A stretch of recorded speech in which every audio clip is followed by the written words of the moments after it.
Welcome to the Time Has Come podcast. My name is Graham Wardle, and today we're going to have some fun. So thank you so much for joining me. It has been said that knowledge is power, and that knowledge applied is wisdom. Well, I sat down to talk with a gentleman who has shared quite a bit of his knowledge and wisdom with me. His name is Perrin, and he has stepped off into the unknown. He lives almost entirely on a new form of money called Bitcoin. Ben is a passionate educator, and he calls himself a Bitcoin maximalist. With over 3 million views and 36,000 subscribers on his show BTC Sessions on YouTube, Ben loves to empower others in their financial well-being. So what is money, really? And how does it work? My parents always told me it didn't grow in trees, but yet our governments around the world are able to print more money at any time that they want. So what's that all about? And have you ever wondered why prices always go up on the things that you need most, and you barely get any interest on saving your money in the bank nowadays? And how about when you go into the grocery store and the cereal box gets smaller and smaller, but yet you pay the same price for it? What's that about? Well, we dive in all these questions and more as we discuss why Bitcoin might just be the future of money. Now, I must also state that no opinion expressed by myself or Ben is to be considered financial advice. We're just having a fun conversation. So, the time has come for us all to welcome Ben Perrin. Ben, thanks for coming on the show. How are you doing today? Pretty good, man. Happy to be here. Thanks for having me. So, I have a lot of questions for you, but I want to start with the basics of what Bitcoin is, and then we can take a trip back in time and explore the history of money. But for now, what is Bitcoin and where did it come from? So, Bitcoin was more or less designed to be an alternative to regular, I guess you could call them government issued currencies like most of us have been used to for most of our lives. And it came about in the midst of the financial crisis and was launched in January of 2009. And it was very much a response to irresponsible central banks and the way that they were dealing with their currencies and printing a lot of them and resulting in what we know as inflation and what turns into more expensive day-to-day costs for all of us. And so the idea behind Bitcoin was, let's build a currency that has a limited supply so that you don't experience inflation. And let's make it in a way that technologically cannot be shut down, kind of like the internet or like torrents for people that are familiar with torrents. So it's very decentralized and it's kind of across the globe and has no central point of failure. So, yeah, a limited supply and hard to shut down. Those are kind of a couple of the basics. Awesome. And so I've also heard it's being called like the people's money because there's no person that owns Bitcoin in terms of like, there's no CEO of Bitcoin. Yeah, 100%. It is a network just like the internet. So you wouldn't be able to pinpoint who owns the internet because really nobody does. Everybody in a way partakes in the internet and you can use it, but no one person controls it. And if you want to blame the internet for something, you can't really point fingers at anyone. So yeah, there's no central point, central figurehead or leader behind Bitcoin. Now, the reason I wanted to have you on was because I find this topic so interesting. And I know for a lot of people, finance, money can feel very overwhelming, gives people a headache or for some people it really becomes like an obsession and they can't think about anything else but, money and such. And for me, I see it more as understanding proper nutrition. If you do, it can benefit your life and you can really lead a better life. And if you understand money and you understand how it works, you can really be empowered. And so let's rewind the clock and talk about the origins of money. Where did money come from and what are the principles of sound money? Yeah. So, I mean, money kind of came to fruition from a need to be able to kind of measure human time and effort and a way of measuring, I suppose, debt. Previously, when there was no money, you would either have to enter into what's known as a barter transaction. So maybe I have some eggs and you made a pair of shoes and we would have to figure out how many eggs represent one pair of shoes. Right. And that can be problematic if you, instead of having a pair of shoes, have a cow and I have a dozen eggs. It's kind of hard to cut up the cow and then save the rest for when you need, eggs later. That meat is going Yeah. to go bad.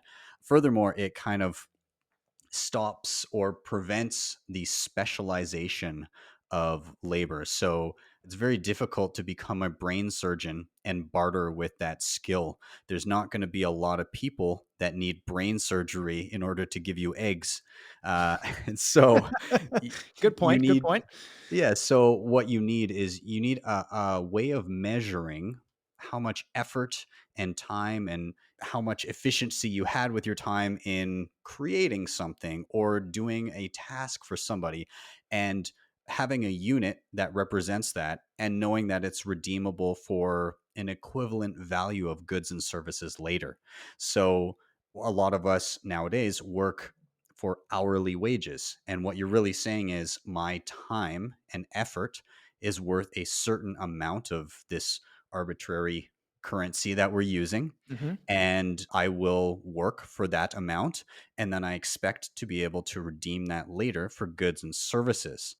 There's been lots of forms of money. There's been things like seashells and beads and glass and lots Hmm. of different things like that. Then we got into precious metals, silver and gold, even copper in some instances. And then more recently, we had gold backed currencies. So, gold, the issue with it was that it was a little bit harder to divide and a little bit harder and heavier to store. And Hmm. so, to solve some of those issues, people started putting it with banks and in vaults. And those banks would issue paper notes saying, so and so has a deposit of this much gold here. And this paper note proves it. And people started trading the notes instead of going in and redeeming it for the gold and then handing over the gold. It was just easier to deal with the paper. The issue with that is you get into instances where people printed more paper than there was gold backing it. And then you would get bank runs, people wanting to redeem their gold. Well, that happened on a global scale when the US dollar became the world reserve currency, which was supposed to be backed by gold. But the world quickly figured out that the US was creating more dollars than gold that they had, and in and around the late 60s, early 70s, some of those countries started asking for the gold that they had stored in the US back. And instead of the US saying, sure, here's your gold back, they said, actually, what we're gonna do is we're gonna temporarily suspend the convertibility of dollars to gold. So all those dollars we gave you, eventually maybe you'll be able to get gold back for them, but just so there's not a panic, we're going to go off that gold standard for a little bit, and we haven't returned to it. Was that Nixon that did that? That took the U.S. off the gold standard? Yeah, that was Nixon in 1971. And there's a really good website called it's WTF happened in 1971, and it doesn't allude to any specific event as the causation of any of these charts, but it just has charts of things that have happened since 1971, and it's awe-inspiring. Inflation, costs of living, housing costs, just everything has been insane since then. And because it's been gradual enough, people don't realize it, but I think it's starting to speed up, and people feel that in their day-to-day lives. People feel that they go to the grocery store and they're like, god, I spent $100 and I got like two bags. What's going on here? And you notice it, and you go through a drive-through and you pick up some quick food and you're like, $15 for a meal. I don't remember it being that expensive. Yeah, we had a conversation about this, and for everybody listening, Ben and I have been chatting now for a few years. You've been Mhm. educating me about money and Bitcoin and such. And one of our conversations we had, I can't remember the term you used, but it was about shrinking the size of the box. What was that Yes. called? So Can, this is called shrinkflation.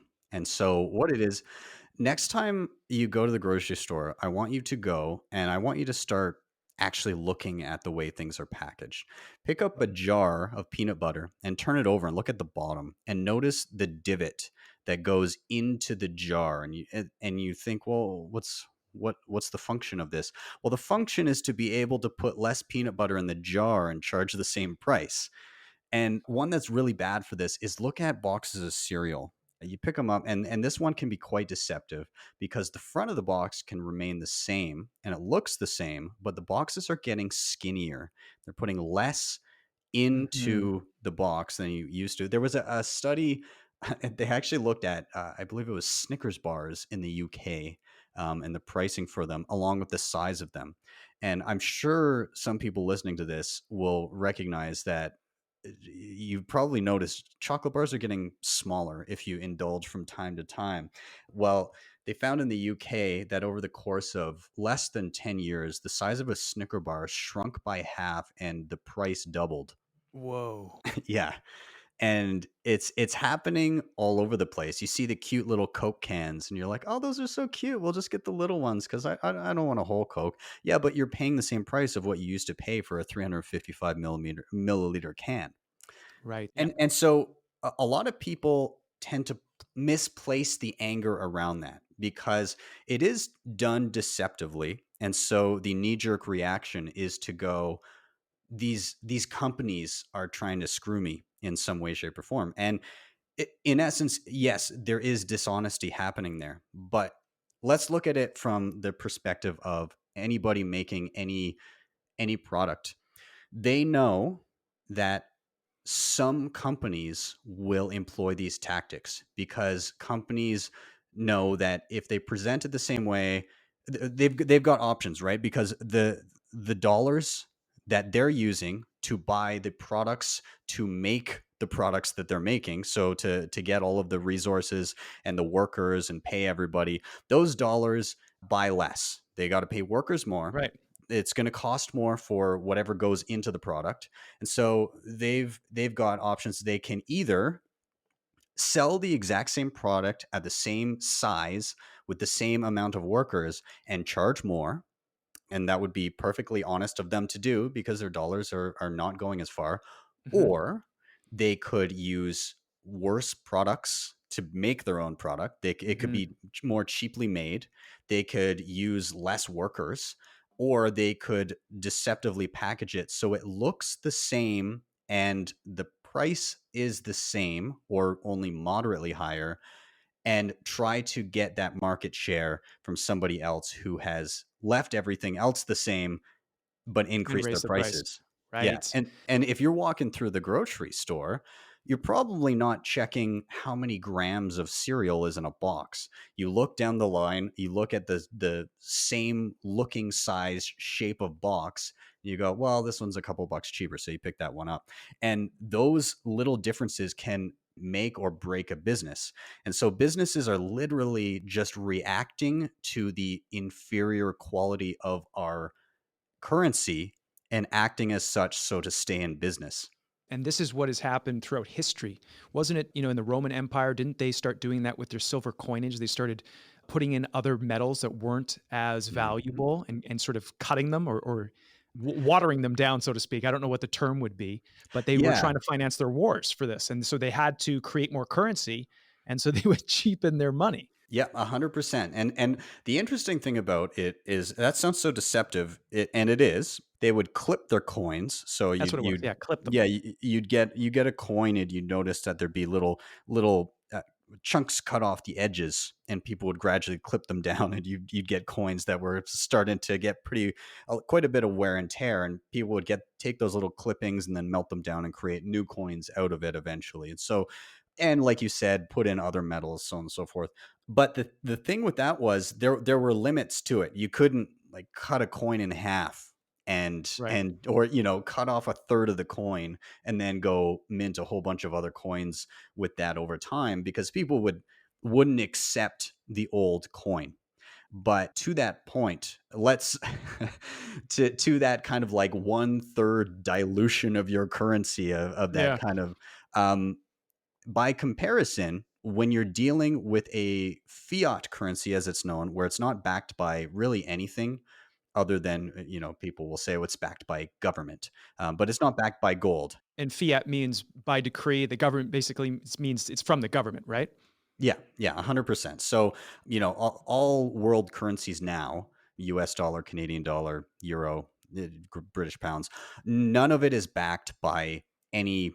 hard metals, gold, silver, anything like that. Nothing is backing it other than the government saying we issue this currency and you can use it for taxes. Great, great use case. So, Right. so um, with that comes it's way easier to debase it. It's way easier to print more of it, thus making each dollar or euro worth less. And when I when I mentioned, oh yeah, you wouldn't accept a gold coin that's been cut, a third of it has been cut off. That's effectively what has happened in a single year this year. The US has printed almost 30% of all existing US dollars in a single year this year. It's unbelievable, and that will translate eventually to higher prices at the grocery store or for your everyday goods and services, correct? Yeah, it's interesting because it depends where that money flows.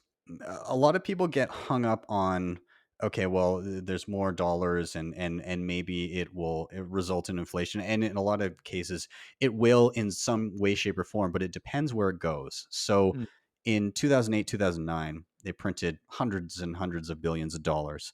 But where did they put it? The governments, by and large, bailed out banks that had been making terrible business and right. money decisions with other people's money. But they said they deemed it too big to fail. So they're like, what the hell? We're going to print off hundreds of billions of dollars. We're just going to give it to you guys, and we trust you to do the right thing.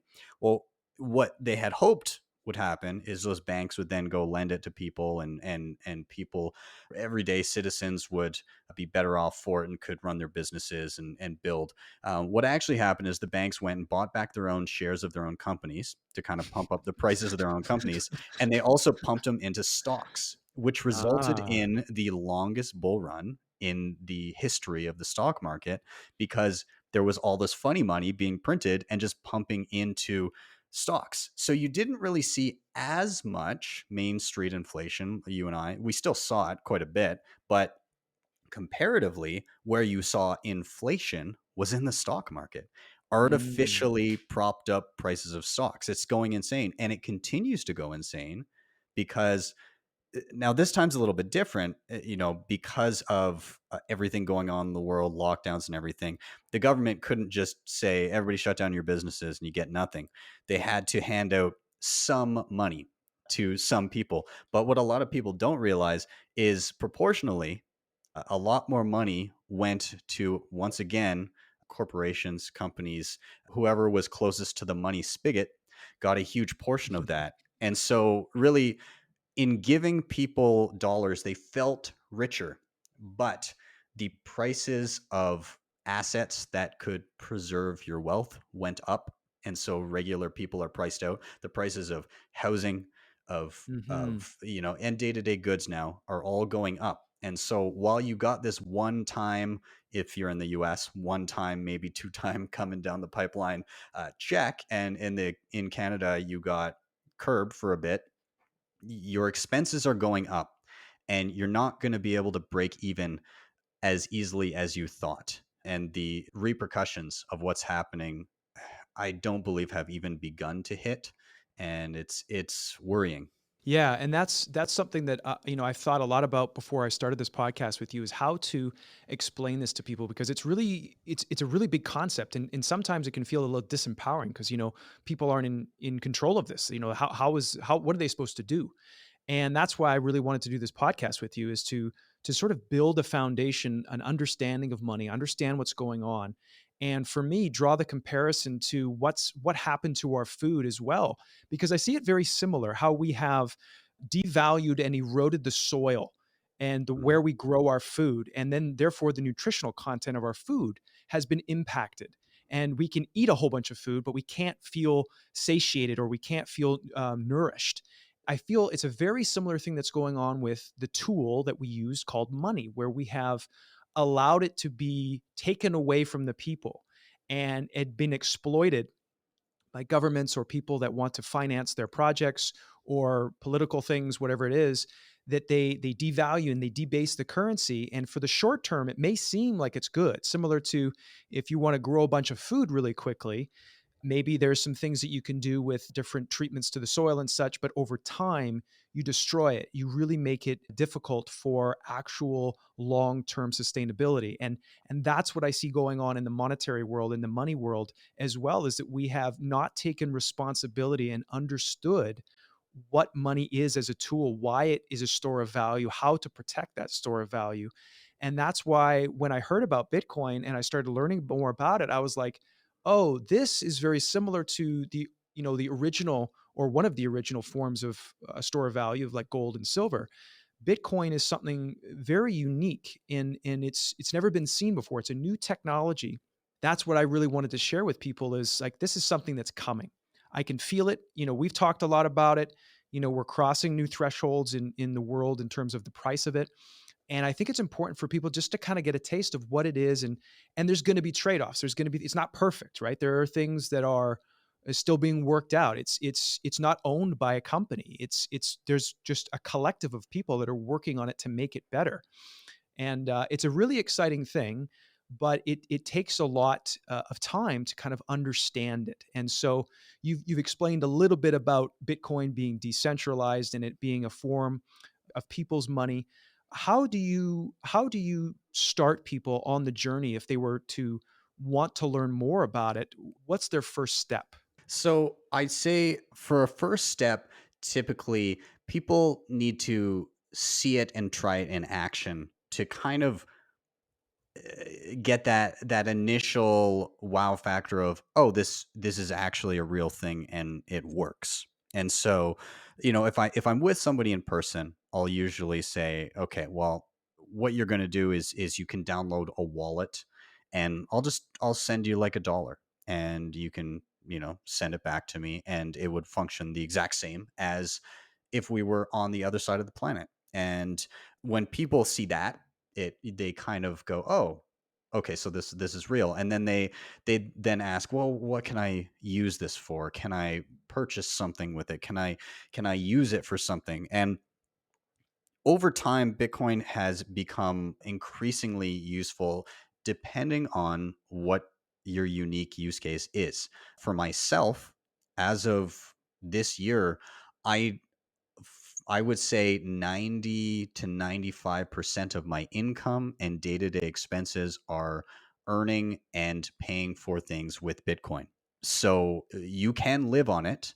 There is infrastructure now currently deployed that, even though there's kind of some stopgap measures in between that bridge the gaps between we'll call it the legacy or traditional financial systems and this kind of new, uh, I guess, monetary beacon that we're seeing come out of Mhm. Bitcoin. But it is 100%, you can use it and live on it. And I've experimented with this since, well, I mean, 2014, and it has continued to get easier. You're starting to see a lot more of it. I mean, everybody after listening to this, you'll probably you may have glazed over and not noticed before, but you're going to start seeing this everywhere. You're going to start seeing it in the news. You're going to start seeing news articles and maybe something on TV and your favorite show. Somebody will mention it in passing. You're going to start seeing it all over the place. And it's those touch points of being familiarized with it and getting curious and then starting to experiment and seeing it, if it's something you're interested in. And Hmm. right now, it may not be for everybody, but over time, I think it will become infrastructure that everybody uses, even if they don't realize they're using it. Kind of like, we don't need to understand how the internet works in behind the scenes with TCP or anything like that, but that is something that's, makes the internet work. We don't know how that works, but we can still type in a browser and go to a website. Yeah, exactly. And so again, a lot of people tend to have issues with trusting Bitcoin, and there is an ethos in Bitcoin, and it goes, don't trust, verify. And so the reasoning behind that is Bitcoin was specifically built based on a distrust of the current monetary system. So here in Canada, for instance, we do not know, and it's impossible really to know how many Canadian dollars truly exist at any one time. We also don't know how many of those allegedly real Canadian dollars are counterfeit. We can find out if we check, but it's a little bit harder to verify how many are real and how many are not. Furthermore, we have no idea what the issuance of Canadian dollars is going to be. And you have no idea. You can't project that out. You're basing it on the whims of the Bank of Canada and what they decide to print. And not only that, but the people running the Bank of Canada are not elected. You have no way of voting for who is there or what their policies are. And Mm. so Bitcoin was meant to be the opposite. It was meant to say, here are the clear set of rules that govern this network, and you can opt into that if you choose to use it, and nobody can change those rules. And furthermore, the it's known as open source code. Yes, explain this. So open source code means that anybody who knows how to read computer code can go in and audit and see exactly what Bitcoin is doing under the hood and be able to audit it and make sure that it is doing what it is indeed promising it's doing. It's kind of like if you picked up a regular car and you dropped it into the middle of the 1600s. To them, it would seem like magic. However, anybody that wanted to, that was curious enough, could disassemble the car and gradually figure out how it was working. And Hmm. in the end, it wouldn't even matter because it still got them from point A to point B. So Right. it's the same idea with Bitcoin. Anybody can check that it's working how they think it's supposed to work and verify it. What I also love about that idea of open source and the way Bitcoin was the pioneer in this idea of blockchain and a currency that runs on a blockchain was what you and I talked about one of our phone calls about what's called a node.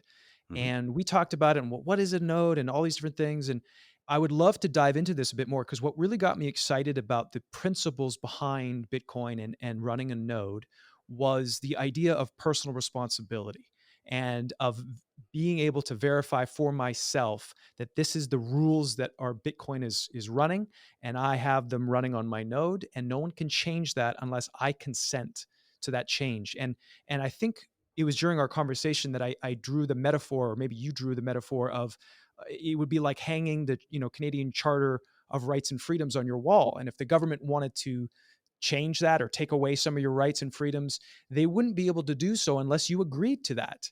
Hmm. And running a node kind of gives you that power of saying, these are the rules of Bitcoin. I am running these rules and no one can change them unless I agree. Am I quoting that right? Is am I recalling our conversation correctly? Yeah, 100%. So for those unfamiliar with the concept of what a Bitcoin node is, effectively it is a piece of software that you can run on your computer or on like a dedicated smaller machine in your house. I have one whizzing behind me right now on the shelf and it's always on. It's basically a tiny computer that stores the entire history of every transaction that has ever happened on Bitcoin to make sure that they are all valid. And it stores the rule set that governs the entire network. Important things like, well, how many Bitcoin are there going to be and how are they going to be issued? So that is all kind of hard coded in there. And I can run this node, this tiny computer, this tiny piece of software, and I can connect any Bitcoin wallet that I have to it. And my Bitcoin wallets will know that I'm always running this software and this set of rules. And if somebody outside tries to go and change those rules, let's say somebody wanted to go and say, well, hey, I think that a maximum amount of Bitcoin is a bad idea. In fact, I think there should be unlimited Bitcoin. We should just print it all day long. Well, I get to say no. And the rest of the network, every other person running a node around the globe is going to say no. And unless you get every single person to agree to that change, which why would anybody ever agree to that? It's not going to It'll happen. never happen. Yeah. Yeah. And beyond that, it's almost like it so somebody could effectively say, "Hey, I want to take Bitcoin and I want to change it a little bit. I want to change one of those rules." They would have to get they'd have to steal the network effects of Bitcoin. So just to illustrate how difficult this is, you would have to get everybody to switch over to your network and value your coin more. It's like if you said, "Hey world, I created Internet 2.0, and my internet is a totally different network. You can't reach it from the regular internet. Nobody can connect to each other from the internet you currently run to my new internet, but it's better. I made a few tweaks. I think it's slightly better. Come on over." Try getting the world to switch internets. Right. It's not going to happen. Another, I guess, example would be, imagine if you voted for a certain political party and they lost, and you still got to go by the rules of that political party. Because that's effectively what I'm doing. Regardless of what anybody does outside of my node, I get to still run that software and go by those rules. And that to me is like ultimate personal responsibility and Hmm. empowerment, because it would be the equivalent in my mind of like, having my house run off solar power and, being able to grow my own food.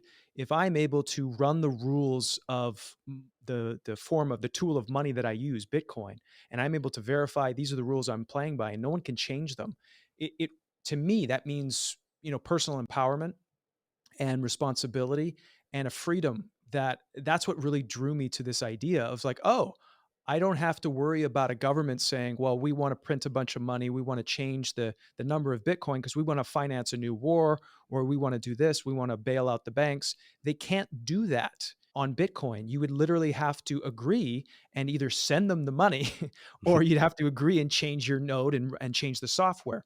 So it is a real power to the people idea that is really it's exciting. And what I wanted to ask you was, there are so many developments with Bitcoin in terms of the programmable money, the idea that you can put software on top of money.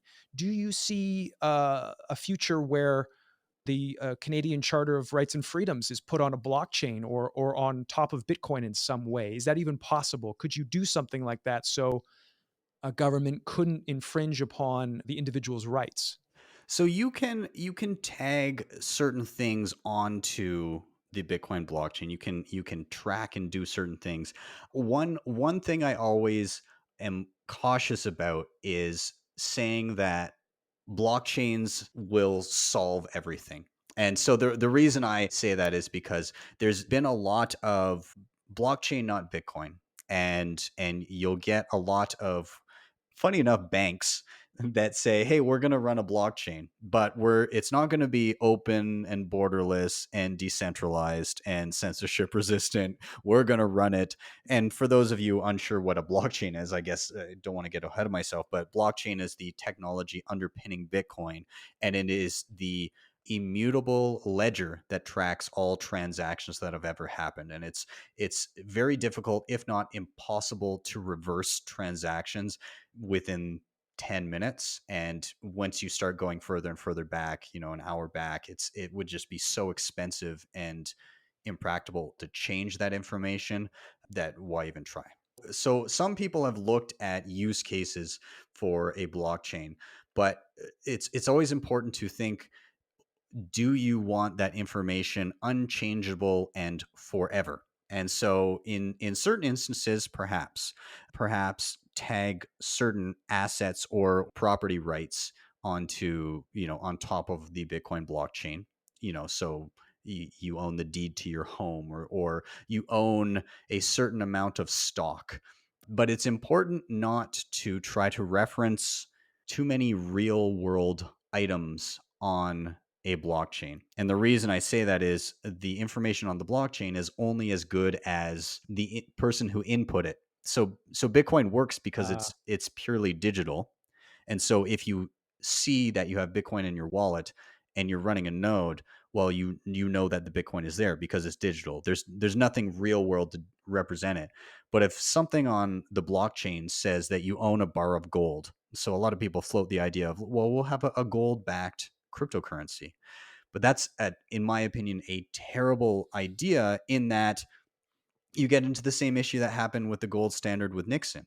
Is, sure, you see it on the blockchain, but did you actually audit yourself? Did you Mm, go and look at that bar of gold? And can you be sure that they haven't issued tokens to multiple people for the same bar of gold? So we right. got to be careful when we get into the idea of let's put everything on the blockchain, because unless it's purely digital, it can be problematic. And even still, even if it is purely digital, depending on the strength of the network and how many people are protecting the network and how large it is and how difficult it is to reverse things, you could find that even your digital assets disappear if you're on an inferior network. Interesting. Yeah, I've heard that lots of excitement around Bitcoin and blockchain. And wasn't there an iced tea company that added blockchain to their name just because? I feel like we're about to see a whole bunch more of that in this next year. We've just kind of blasted through previous all-time highs where things are heating up. It looks like it's another bull market, and I'm starting to see a little bit of the crazy come out of the woodwork, and I'm Mm, I'm I'm getting inklings that there's going to be some irrationality abounding. So again, anybody listening, I think that it's in your best interest to be critical and to be cynical of everything that you hear, including anything coming out of my mouth. As right. the mantra goes, don't trust, verify. Yeah. Amen. So Ben, talk to me a little bit about what it's like living off Bitcoin. You said that you're about 90% now fully getting paid in Bitcoin, living off Bitcoin. What is that like for you to go to the grocery store? Do you take out your phone and pay with Bitcoin, or how does your day-to-day life work, or how is it different now that you're almost entirely living on Bitcoin? There's a few adjustments to make. So obviously there you can't go to Safeway or Sobeys or whatever and pull out your Bitcoin wallet and pay directly, but there are methods in which you can fill that gap. So what's a typical kind of month look like for me?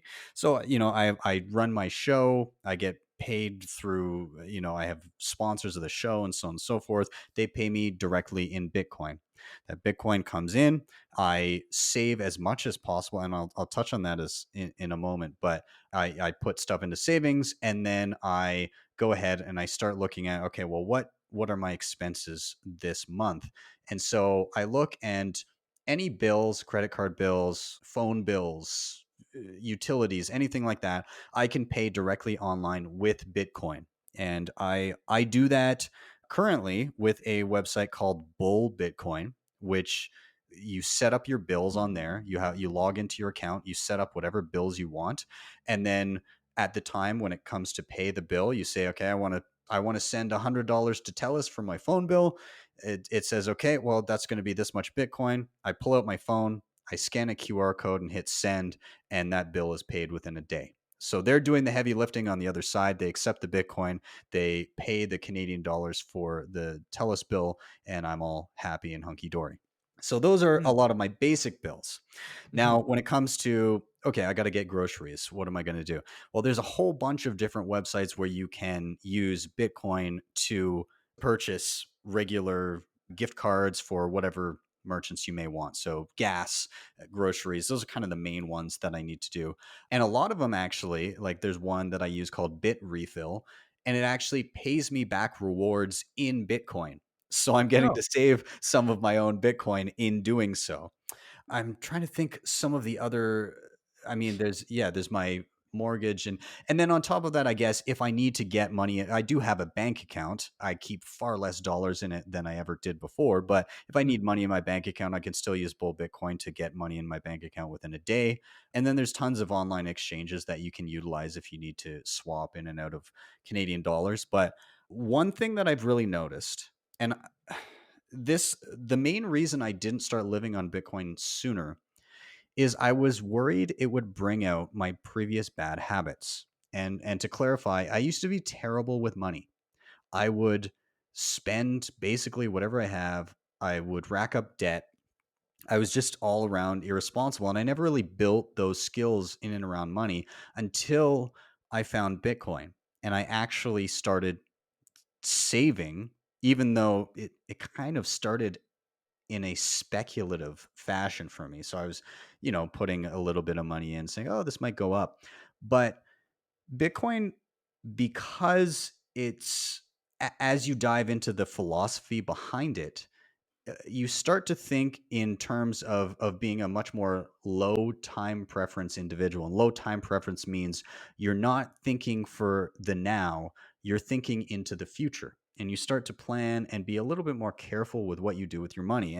And this tends to manifest because you actually value your money more. If I have dollars, I'm thinking, well, even subconsciously, even if you're not thinking of it at the forefront of your mind that it's going to lose value, you know that things are getting more expensive, and so you have a tendency to spend more or use debt, and it all kind of fuels this culture of not valuing your money. You would never Hmm. save money and put it under a mattress with dollars.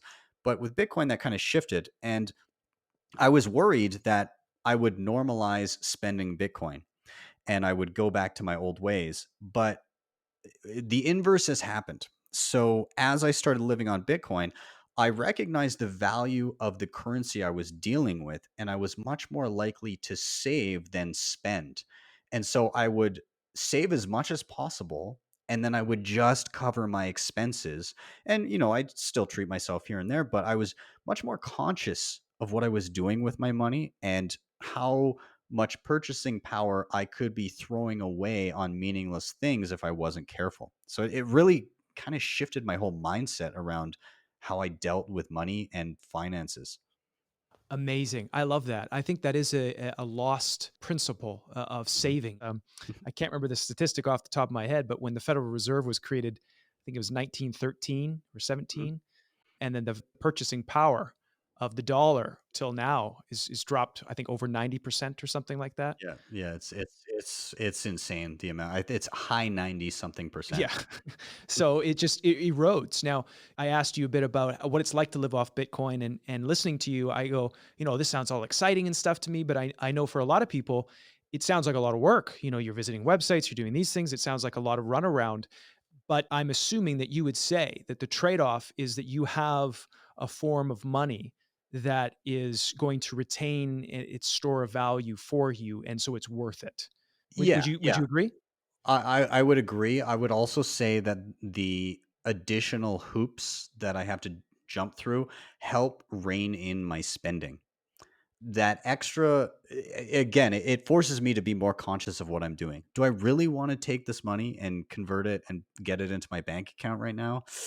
I don't Mm. know. I think I'd rather hold on to it and save it. Hold on to it, yeah. Um, I'm not gonna lie. It's definitely, we live in a world that is dominated by the current traditional financial systems, and your debit cards are incredibly easy to use. And honestly, if you're purchasing Bitcoin right now, but you're still getting paid in dollars, I would say it's much more prudent to be spending your dollars and saving your Bitcoin than the inverse. The reason I'm spending Bitcoin is because I've completely moved off of a dollar standard into a Bitcoin standard. And so Mm. that is my currency.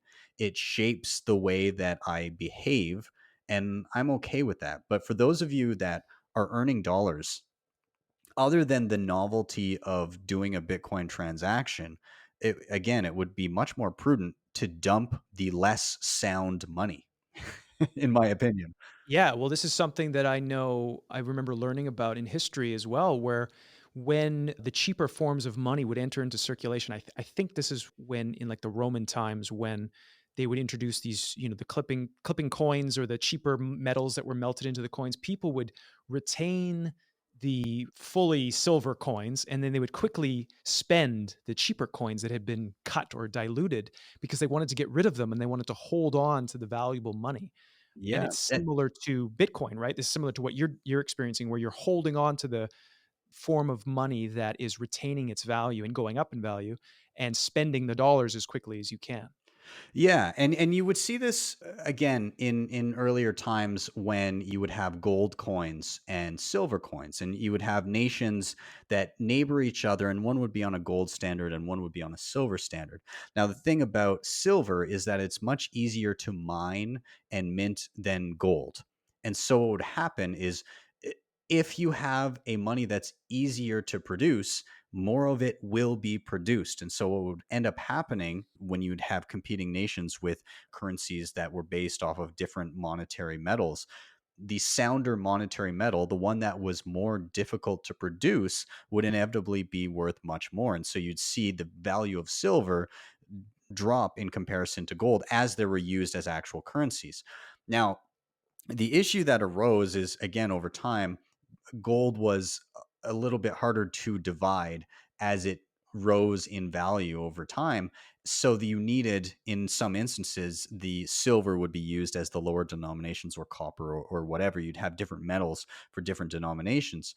But since we actually moved off of a gold standard, and the primary use case for gold and silver as money became more of a just store of wealth, the price of silver in comparison to gold has dropped substantially. It still has its spikes and drops, but Hmm. over time, the harder money wins out, the one more difficult to produce. And so you see it reflected in the price of gold versus silver over time as people flock to the soundest money. And now I think we're starting to see the first inklings of people flocking to a sounder money than gold. Bitcoin is the first truly scarce money the planet has ever seen. And what I mean by that is, yes, in a sense, the gold on Earth is in limited supply, but it differs a little bit here in comparison to Bitcoin, because gold can be mined, and we don't know how much gold is on Earth, but I would venture to say we haven't even begun to really tap our resources when it comes to gold.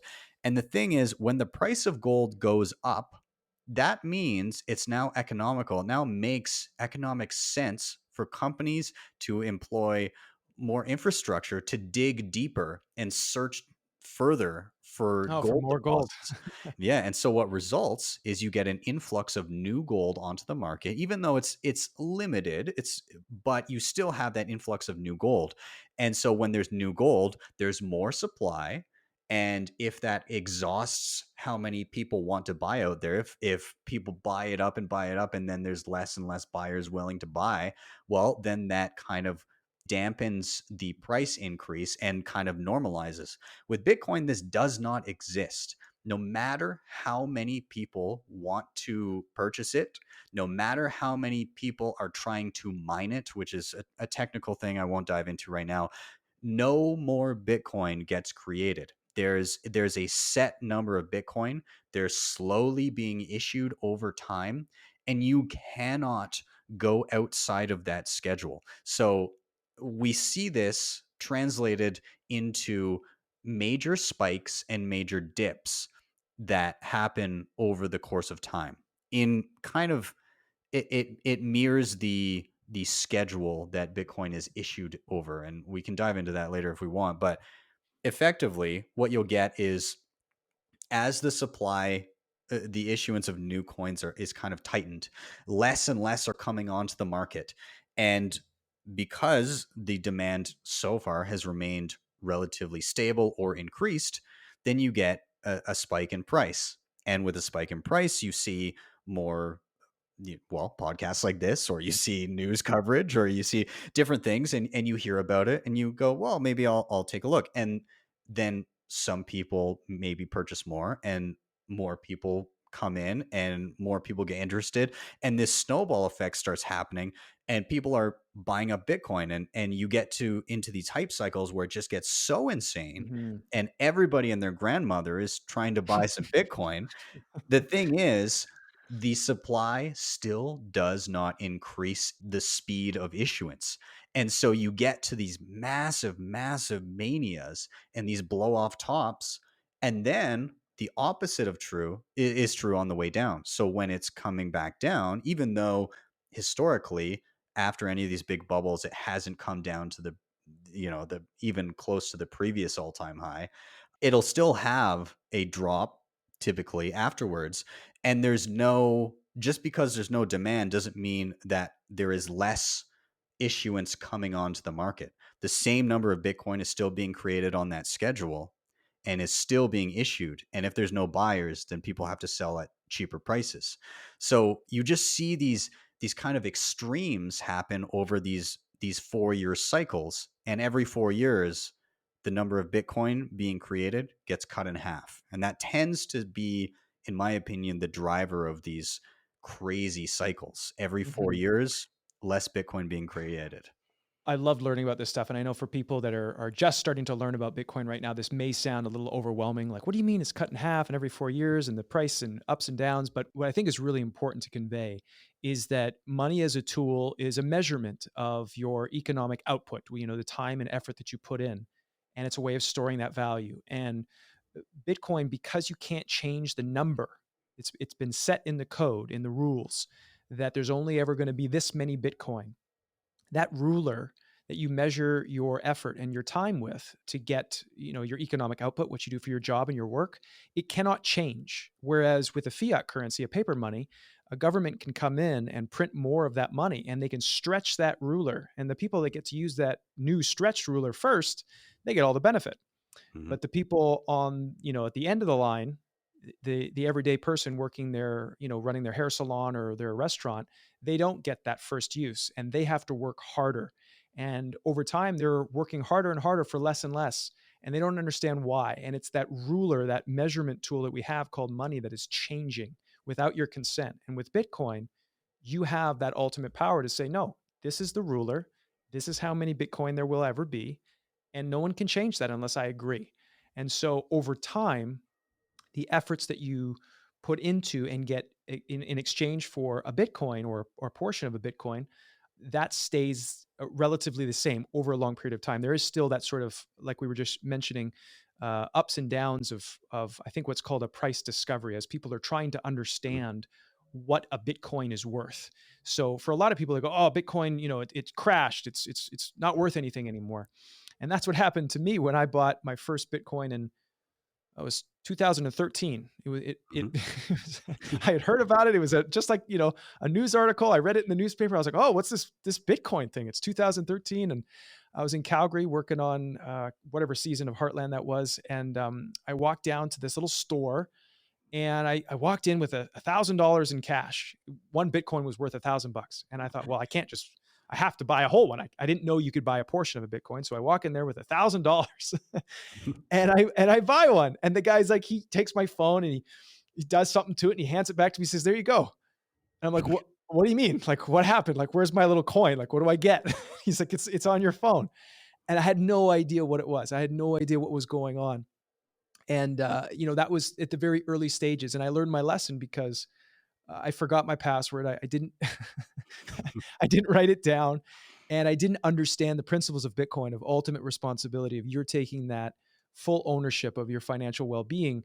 And I just thought, oh, I'd be able to, email somebody and get my password back. Well, that's not how it works, because that would be a middleman. That would be a third trusted party.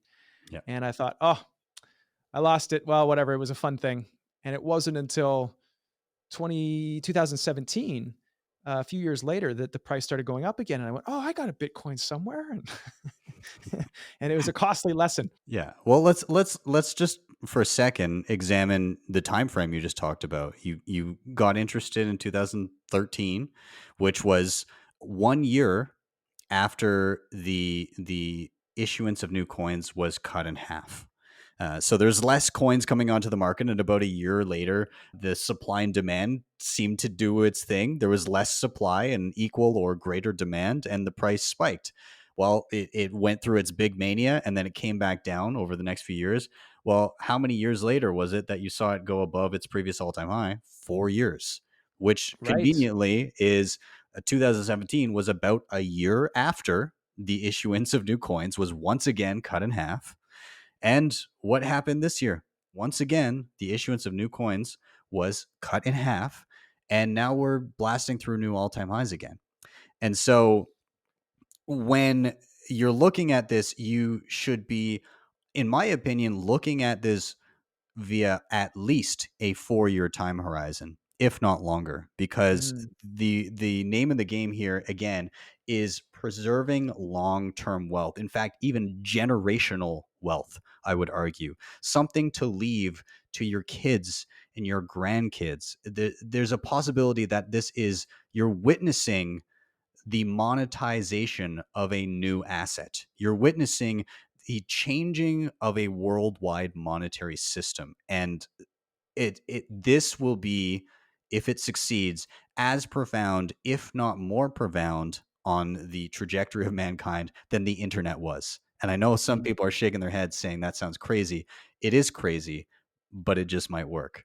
Well, thank you so much, Ben, for diving into Bitcoin with me and sharing a bit about how it works and such. And there's so much more, everyone. Like I've been I've been trying to learn about this for a few years now, and I'm still learning stuff. And it's very interesting. And the good news is that over time, there are lots of very creative people that are coming forward. And like Ben, you all the videos that you create and help educate people and walk them through the steps, which is great. I watch your videos all the time because I learned so much. And it's great that there's a community of people that are passionate about this technology because it is for the people, and they share that information and they help educate people. And over time, the systems and the ways in which you can use Bitcoin have improved. And that's it may not be for someone today, but in the future, the systems are improving, making it easier to use and educating people, which is really great. So I will leave links below this podcast in the show notes and then below the YouTube video for people to find more information about Ben and about how to get started. If someone is interested in watching more videos or just playing around, those links will be below. One of my traditions that I ask people is a fun question. It's called my magic painting question, and I find it's really interesting to ask people just to get an insight into their life and to what they enjoy feeling most. And so the question that I ask all my guests goes like this: if you were to have a magic painting on your wall that whenever you looked at it, you could feel any feeling you wanted to feel to any degree that you wanted to feel it, what feeling would you choose? And what would you want your painting to be about? Would it be abstract? What kind of colors would it have? Describe that painting as well. So I've been married to my wife now since 2016, but about 2 years into the relationship, we went on our first backpacking trip together to Europe. And I think the feeling that I loved the most, that was probably one of the best feelings I've ever had, is I worked my ass off for like a solid year trying to save for this big trip. And it was the first time I'd ever done anything like that. And I was literally working 16-hour days consistently. I would maybe get a day off once every 2 weeks for probably 10 months or so. And I worked all the way up until I believe 11 p.m. the night before I was going to fly out in the morning. And the the feeling of walking out that door for the last time, getting in my car and driving home, knowing that for the next 3 months, I would have zero responsibility. I would be rediscovering Europe and exploring the Mediterranean sunny areas that I was about to enjoy. That feeling, we've gone on trips since. I've backpacked before that, and that feeling of just release of Mm. responsibility and excitement of exploration was one that I consistently always uh, embrace and strive for to experience again. And so that would be my feeling. And I think my painting, my painting would probably be it wouldn't be like abstract or anything. It would probably be some type of a landscape picture, perhaps of Rome or somewhere in Italy. I have a soft spot for Italy, so I'm imagining somewhere probably in Rome that I would have my painting of. So cool, Ben. Thank you for sharing that. That's great. I always love hearing people's answers to this question. It's always something unique. It's always surprising. So thank you for sharing that. And thank you so much for coming on the show. I really appreciate it. And for everyone listening, I will leave all of Ben's social media handles and YouTube channel below so everyone can check out more of his work. And Ben, is there anything coming up that you have that you want to share with people, a new project or something that you want to share? You know what I'll leave with is, again, people that are just getting started. If you just need those step by step hand holding tutorials of what to do, I literally just have a blog piece which is on the front page of my website that you can go to, and all of the beginning steps from how do I get my first tiny little bit of Bitcoin to what is a wallet and how do I secure it? All of that is there. So just btcsessions.ca, and then I'm sure you'll have some other fun links down below. But that's it.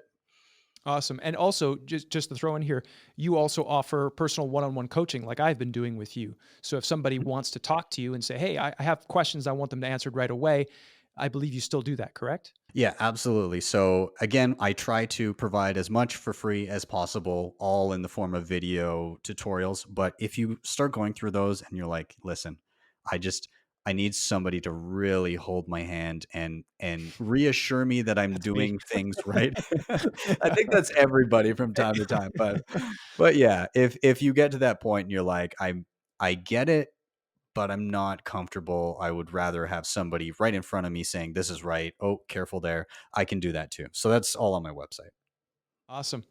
Awesome. Thank you so much, Ben. Thank you. Well, did you guys have some fun? Did you learn something? I know every time I talk to Ben, I learn something new, and it's pretty interesting. He's done a lot of work, a lot of research, and I'm really grateful that he came on the show and shared with us just a little sliver of all the wealth of information that he has, and that he's constantly updating. There's so much to learn with this topic. So I hope this was informative for you. I hope you got some sort of new perspective about money and the tool of money. I really wanted to share this episode with you guys because I think it's important. And I also think that it's often categorized as a topic that is either taboo or that it's just too greedy. It's just too all about money. And I really wanted to create an episode about the tool of money, understanding it as a tool, and taking a new approach to it, a new perspective, so that people could, empower themselves and bite off what they could chew and understand, and then on their own time learn more. So I have added some links below this video and in the show notes of the podcast episode. If you guys want to check out more information, some of my favorite videos and documentaries about money and learning about it, there's a lot to learn. And it's always expanding, and I always love to learn new things. So I hope that's helpful for you if you choose to check it out. I want to give a big thank you to Eskimotion for his song In Dreams. It is in the intro of my podcast episodes. I'm so grateful to him for the use of his music. I love it. It sets the tone, and I love getting into that pocket and just bringing you guys on a journey on this podcast. So thank you so much for joining me. I love this platform. I love being able to connect with you all. And I want to wish you, from the bottom of my heart, strength and vision.